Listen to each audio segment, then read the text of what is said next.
right? He's daring you. He is daring you to come inside or to come over the plate. I mean, we hear so much about the generational Juan Soto. What about the generational Aaron Judge? All right, so my doctor says that I need sunshine and to go outside once in a while. So that's what I'm doing. I was gonna do a walk around my neighborhood and record with the phone and do a segment called Walkin' Yanks. But I decided, you know what?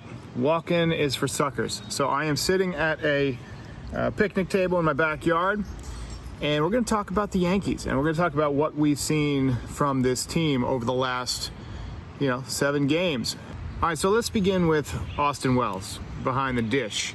Obviously, hit that big home run on opening day. He homered in the second game as well. Got off to a hot start. He had a really blistering hot spring, and we wondered if he would leave it in Tampa. Well, he carried it over into the regular season, but I think now he's gotten cold. I think he might have gotten hot a little bit too early. That last week of spring training, he was absolutely scorching the baseball. But over the past several games, the offensive numbers have obviously dipped. His average is down under 200. Still got a good OPS because he's hit for some power. He's somebody that I think the Yankees should consider a contract extension for. He's obviously a good defensive catcher. His swing is built for Yankee Stadium. And even after he's done catching in several years, I think his bat will play long-term at Yankee Stadium. He has a little bit of Kyle Schwarber in him, So I think that the Yankees should consider, at least a few-year extension if he's open to it. I also think back to that foul ball that he took off of his right shoulder. We talked on the postgame about how he wasn't wearing like the protective padding or whatever. And since then, it seems like his offense has dipped a little bit. So you wonder if that's a contributing factor to, kind of the drop in production a little bit. J.C. Escarra obviously got his first major league hit the other day. Uber driver. Not much we can say. We haven't seen much of him. I'm happy for him. He's an exciting player. I certainly get a thrill from watching him more than most Yankees backups that they've had over the years because of his story. We'll see how it shakes out. First base, Paul Goldschmidt. Well, I think it's fair to say that the first half of last year was the anomaly. Is he the MVP player that he was in 2022? Probably not. But he looks more like the guy from the second half who had a 799 OPS than the guy from the first half who couldn't buy a hit. A couple of hits yesterday. He's already got a home run. He's playing solid defense. I mean, he just seems like a solid veteran baseball player. I look at him as a guy who's going to do the little things, right? If you got a man on third base with less than 2 outs, he's going to try and hit a fly ball and get the run in. He's going to try and hit behind the runner. He knows what he's doing up there. He's not trying to hit a home run on every pitch, but he knows there are counts and pitchers and situations where, he can go for the long ball. And I think he will hit some home runs this year. But mostly he's been extremely solid, and I have as much confidence in him at first base defensively as I did with Anthony Rizzo, if not more. Offensively, he's obviously going to hit better than Rizzo did. I mean, Rizzo fell off a cliff. There's a reason he's not playing with anybody right now. Ben Rice, we'll lump him in with the first baseman. I know he can catch, but he's a DH. We'll put him in with the first baseman because I do want to talk about him. Obviously, the exit velocity has been the talk, not only of spring training, but it's carried over into the regular season. Even last night, 107-mile-an-hour line drive that got caught. I don't know what the story is, what the adjustment he made is. Maybe he's just swinging harder. Maybe it is just that he's stronger. A lot of guys get stronger and don't add this kind of exit velocity. Now, you look at his minor league numbers, and he hit for enormous power, and he was a solid hitter. I remember there was a conversation with one of the Somerset players. I can't remember who it was, but they were talking about Ben Rice. This was on Foul Territory, by the way. And they said, Ben Rice, best hitter I've ever seen. This is when he was still a prospect. And this was about a month before he got called up. And then he hits 3 home runs in a game. I shave my head, yada, yada, yada. By the way, it's growing back. Not great, but it's coming back. Anyway, he hits the 3 home runs, but it was obvious that he had a hole in his swing that the major league pitchers were able to expose down and in. And a lot of the pitches that, he was connecting on, he'd rip the baseball, but it would come up 5 feet short. So the plan this winter was, we're going to try and bulk up. We're going to Mark McGwire this, but without steroids, hopefully. And bulk up. And now you see he's creeping up on the plate. He's got kind of a wide open stance, right? He's daring you. He is daring you to come inside or to come over the plate. And he's just straight up back legging it, trying to launch it, And he has power to center field and to left center too, if you give him the right pitch. But his objective is to hit for power and to hit to right field. That's what he's doing. And I think that's a fair approach. I mean, it's worked for a lot of Yankees over the years. A lot of Yankees. At second base, Jazz Chisum. One of the truly fun stories of the year so far. I know that the strikeouts have still been an issue, but he's just so fun. Like he's just a fun player. He looks good at second base. He's athletic. He's got a ton of range. He's got a great arm. We had the double play overturned last night, but that was a great turn, and he threw a rocket from second base. He looks more comfortable in that position. I don't know why the Marlins ever moved him off. I mean, I guess they wanted to take advantage of his athleticism, but what's wrong with having a really athletic second baseman, Robinson Cano wasn't bad. Willie Randolph wasn't bad. And Jazz Chisum, he fits into that mold of an exciting hitter, and the power is really coming along, and the torpedo bat seems to be helping. He's dangerous, right? I mean, if you're an opposing pitcher and you're working your way through the lineup, you got to think, well, how do I want to deal with this roster? Who do I want to take my chances with? Aaron Judge or Jazz Chisum hitting behind him? And I don't know why the camera keeps moving this much. It really shouldn't move this much, but anyway. Jazz Chisum's going to get a lot of pitches to hit because of the season Aaron Judge is having so far. And the fact that he's taking advantage of it, torpedo bat or not, is a big, big win for the Yankees. That's a dub. That is a dub. Anthony Volpe, 3 hits last night. Obviously, lots of power so far this season. Still fast, still runs the bases well, but the fact that he's added consistent power to his game is just going to make him that much more valuable. I can see the WAR taking a bigger jump than we had anticipated because of the power. I hope he continues to get multi-hit games like he did last night, getting hits that aren't home runs. That's fun, too. I still think that he should be a great hitter with power rather than a power hitter who occasionally hits great. Does that make sense? Jeter was a great hitter who had power. He in a big moment, he would take you deep, right? He had a couple of years where he had 24, 25 home runs. I think 24 home runs might have been his career high. Great hitter with power. Paul O'Neill, great hitter with power. He was 300 guy, patient at bats, and, 20s in the home runs. But he could beat you in a big spot. Bernie Williams, same thing. Great hitter with power. And maybe I'm talking about the 90s guys a little bit too much for the taste of some of the younger fans. But that's the era I grew up watching. And I think Volpe could fit nicely into that mold where he is a 280 to 300 hitter who draws walks and has patient at bats, but occasionally runs into a home run. I feel like he's selling out a little bit too much for the home run, even though he had success last night. I don't want to jump all over Volpe. I love watching Anthony Volpe play baseball, but I want him to sell out less for power. Moving on to third base, we're going to have Oswald Peraza in the lineup today if they play the game. They just came out with the lineup. Oswaldo Cabrera, I think, has done a nice job. Last night he obviously won the belt. If you watched the podcast, he had 4 ribbies.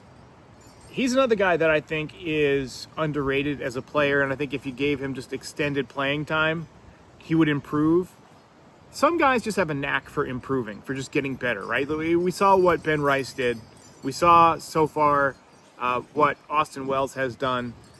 And I'm not even talking about in the major leagues. Like when he was drafted, all the talk was he's not a good catcher defensively, but he's turned himself into one of the better catchers in Major League Baseball behind the dish. You look at Oswaldo Cabrera, and you see a guy who got called up to the major leagues and got shuffled off to right field right away where he hadn't played, and he got really good at it, okay? So the next year they put him in left field. He did that, but he wasn't quite as good. He's played shortstop, he's played second base, he's played third base. He says he wants to catch. He works out with Judge in the offseason. Like, I feel like he's a guy who works hard to improve, and if you just let him play every day at third base, he'll improve. Not only defensively at third base, but hitting from the right side, because he's going to have to, because he's going to face left-handed pitchers. And last night he picked up a base hit from the right side. So I like what we're seeing from him. Oswald Peraza, I hope he does well also. Couldn't hurt to have a platoon. I mean, obviously you'd like somebody to take, to step up and take that job.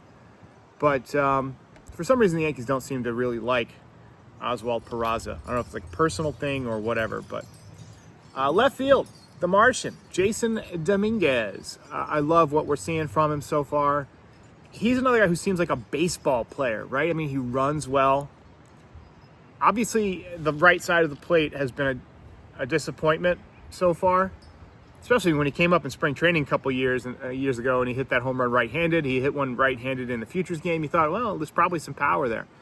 But he's worked hard on it, and I'm confident eventually he will get better at it.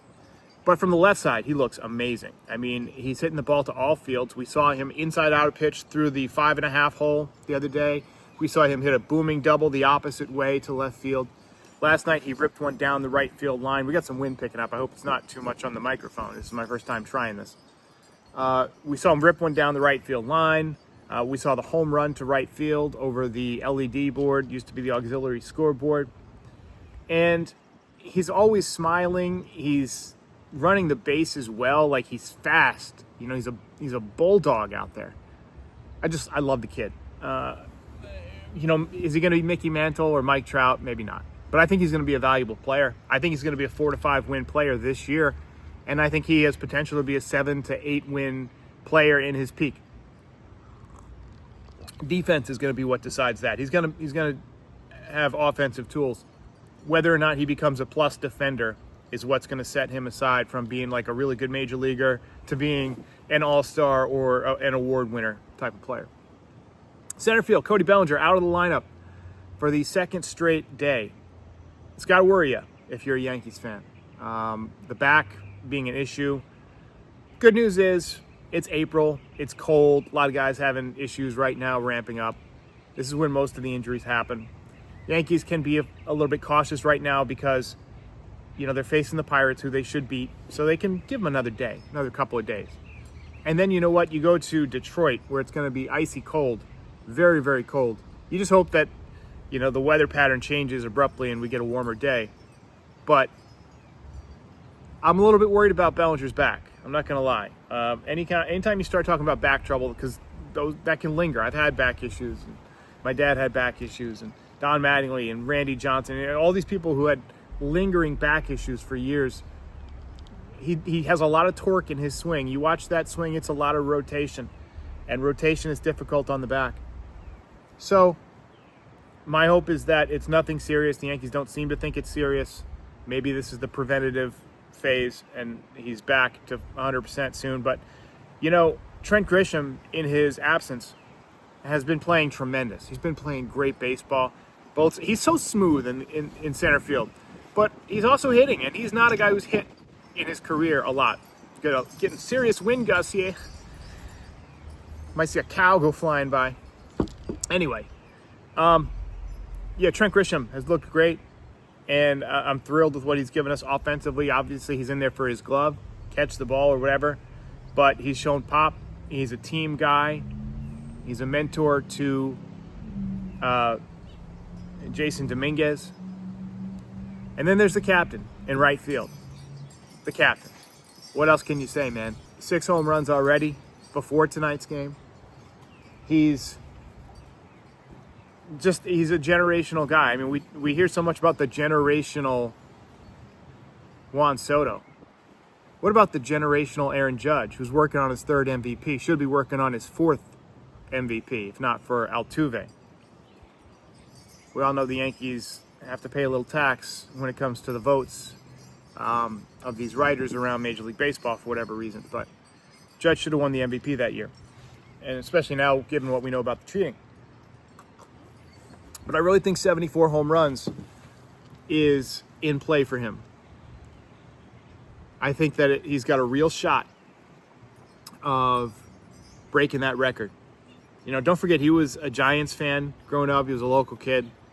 He got to see Barry Bonds and experience that legacy. He probably had a Bonds poster on his wall. And to break that record, he knows he might not talk about it. He's one of these guys who doesn't talk about it. He wants to be about it. And I think he wants to break that record. I think that's what he's got in his mind. I think from the moment he hit 52 as a rookie, and he realized, oh, if I just connect and hit the ball in the air, I can hit it out at any major league ballpark off of any major league pitcher. I can do it 22 more times. I can do this. I bet you he had that thought. Now, he might not come out and say it, but he's thinking 74. And unfortunately, even if he hits 74, there's still going to be a swath of Yankees fans that says, well, until he does it in the postseason, I don't care. Hit 100 during the regular season, I don't care. I do care. I think it would be amazing to see him break the record, even get close. Even get close and come up short, it's still going to be fun to watch, right? And it's still going to be entertaining for me as a podcaster and as somebody who's given entertainment, or at least attempting to fans. Also, this is not a True Classics sponsorship. I'm not wearing a True Classic shirt, and you can tell because this shirt fits like shit. I should be wearing my True Classic shirt today because, you know, I was outside and I want to be comfortable. And this, I feel like I've lost so much weight that the clothes are just sagging off of me. Anyway, let's talk about the pitching, shall we? Max Fried, pretty good yesterday. Obviously, the Pirates are nothing special offensively, but a win is a win. First outing, obviously, the defense didn't help him. You know, probably could have missed a few more bats, but first start as a Yankee, not going to hold that against him. Much better last night. Carlos Rodon, you know, as they say in the Big Lebowski, some strikes and some gutters, baby. And the first one was a strike, the second one was a gutter. I do like the bearded look. I think he looks more intimidating that way. And, you know, that's part of being a pitcher, is being intimidating. That's why so many of them have long hair and, you know, whatever. Marcus Stroman's supposed to pitch today. He was pretty good his first time out.